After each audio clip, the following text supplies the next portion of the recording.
어제 새벽에 입관식 다녀왔죠? 네, 좀 큰 충격을 받아서 그간 모습을 드러내지 않았던 권양숙 여사도 어제 입관식에 처음으로 모습을 드러냈습니다. 예. 지인들은 노 전 대통령의 표정이 잠들어 계신 듯 편안해 보였다고 전했습니다. 화면 보시겠습니다.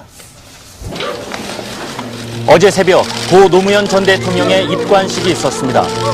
노무현 전 대통령의 시신을 확인한 후 실신에 이틀 동안 모습을 보이지 않던 권양숙 여사도 모습을 드러냈는데요. 그간의 마음고생을 말해주는 듯 초췌한 모습의 휠체어에 의지해 입관식이 열리는 마을회관으로 향했습니다. 입관식에는 노무현 전 대통령의 친인척과 측근 인사 등 모두 40여 명이 참석, 2시간가량 비공개로 엄숙한 분위기 속에서 진행됐습니다. 이날 입관식에서는 권양숙 여사를 비롯해 큰형 노건평 씨와 큰아들 건호 씨 그리고 딸 정연 씨 등이 차례대로 노무현 전 대통령을 뵙고 고인의 마지막을 배웅했다고 합니다. 평소에 봤던 모습보다 더 인자하고 더 평화로워 보였습니다. 저희를 슬프게 했고 또 그래서 더 많이 울었습니다. 고인의 마지막 모습에 다시 한번 오열한 권양숙 여사는 다 놓으시고 편안히 가시라는 말로 지난 36년간 함께한 남편과 마지막 이별을 고했다고 합니다. 아직까지 그 충격이 채 가시지 않는 노무현 전 대통령의 서거. 서거 첫날에는 비보를 접하자마자 유시민 전 보건복지부 장관, 또 안희정 민주당 최고위원, 한명숙 전 국무총리 등 최측근들이 바로 병원으로 달려왔는데요. 또한 노무현 전 대통령이 가장 사랑했다던 국민들도 한 걸음에 달려왔습니다.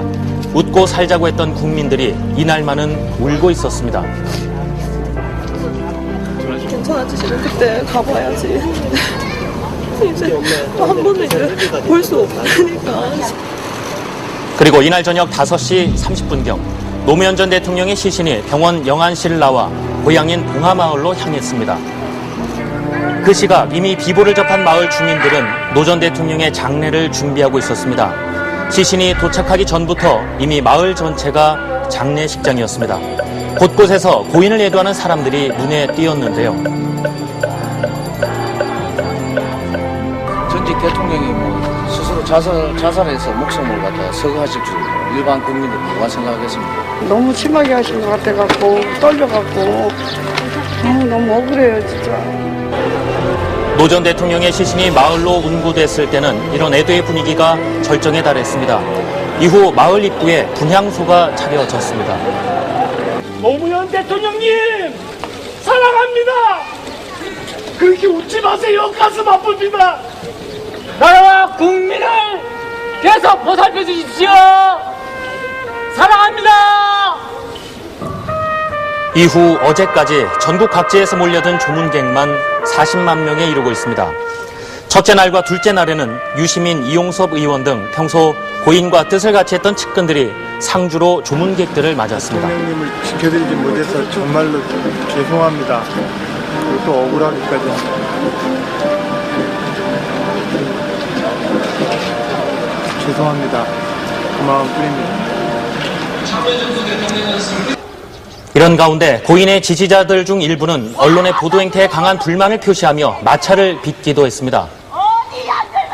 기자들 때문에, 언론 때문에, 언론하고 검찰하고 이거 짜고 고스톱 짓잖아. 알아. 네, 그런데 노무현 전 대통령 서거 이후 충돌이 있는 곳은 비단 이곳 봉하마을뿐만이 아니었습니다. 나 좋아. 어딜 가면 되냐고.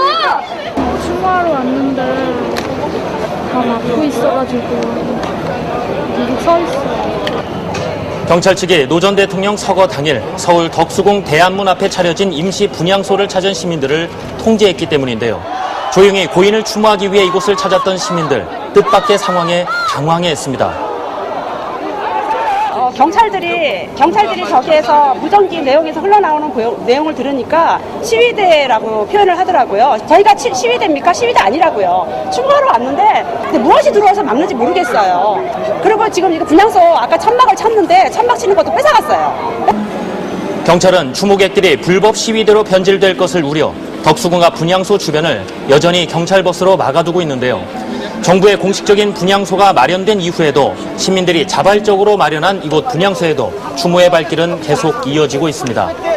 한편 노무현 대통령이 투신으로 서거하자 그 배경이 검찰의 무리한 수사가 아니냐는 의견이 대두되고 있는데요. 때를 들이댔다는 거죠. 현신일하고 현 정부에 얽힌 이런 의혹에 대해서는 그냥 넘어가고 이 노무현 전 대통령에 대해서만 집중했다, 이런 게 하나 있고요. 두 번째는 피의 사실을 사전에 공포해가지고 마치 그것이 진짜인 양 이렇게 국민들에게 알려지도록 일부러 모욕을 준 거죠. 때문에 노무현 전 대통령의 지지자들은 한승수 국무총리와 김영호 국회의장, 또 이회창 총재 등 몇몇 인사들의 조문을 막아서기도 했습니다.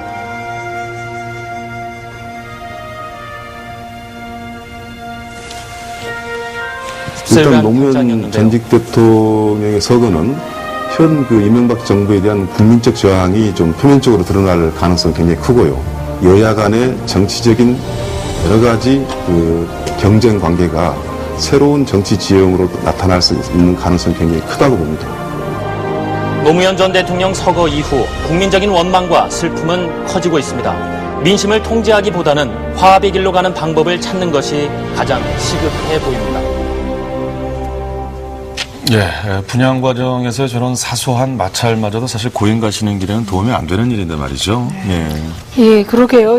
우리 회사 들어가는 입구에 있는 곳이 제가 잘 드나드는데 막아놔서 굉장히 답답합니다. 게다가 조문하러 온 분들은 다 순수한 슬픔을 가지고 온 분들일 텐데 그렇게 일부러 막아놔서 분노의 감정을 갖게 된다는 거는 옳지 않은 일이라고 생각을 합니다.